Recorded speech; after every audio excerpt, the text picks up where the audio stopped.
Il sonne 7 heures du matin à Durka, dans le village de Edepergou, Baga Kirga, dans la préfecture de Dufelgou 1, au sein de l'entreprise Tirona. Et ceci dans le cadre de l'extension de la régénérescence naturelle assistée écotouristique en vue de la lutte contre les changements climatiques. Quelles sont donc les différentes activités mises en jeu sur ce site écotouristique?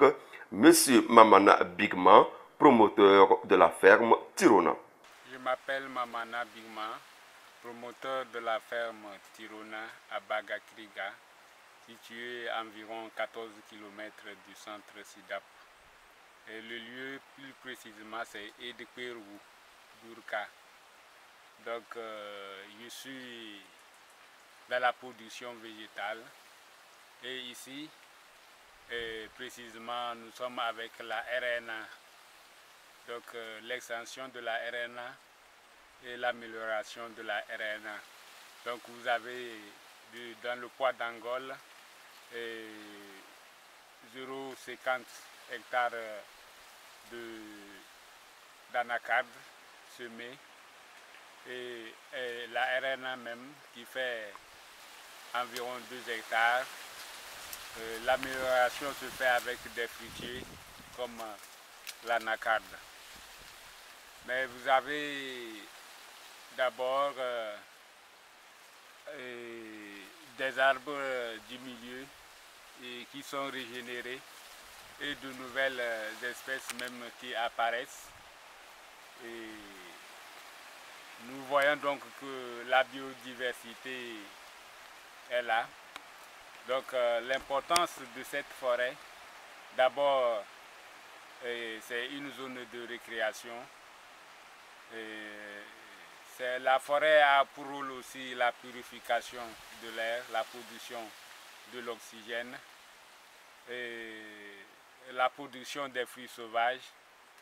Et vous avez les fruits secs qu'on va récolter bientôt en saison sèche ou à l'approche des pluies là. Il y a des arbres qui produisent des fruits sèches.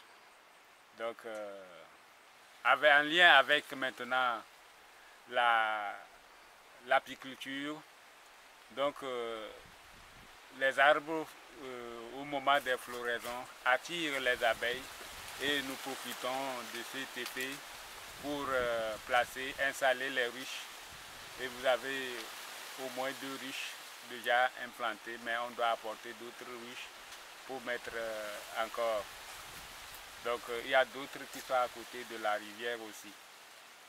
Donc comme activité aussi, il y a la production maraîchère qui est un peu vers la rivière, et la production du maïs, du riz et d'arachide.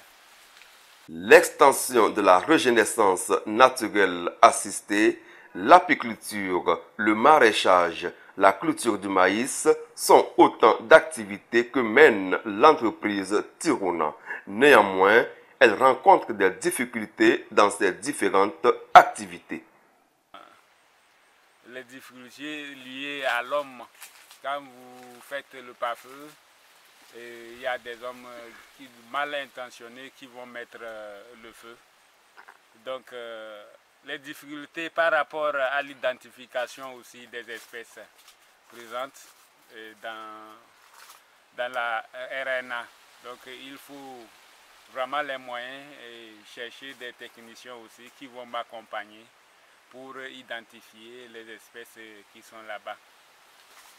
L'appel est donc lancé à toutes les bonnes volontés de voler au secours de l'entreprise Tirona pour plus d'impact. L'agriculture étant la mère de tous les arts, il nous revient donc de protéger l'environnement et notre cadre de vie.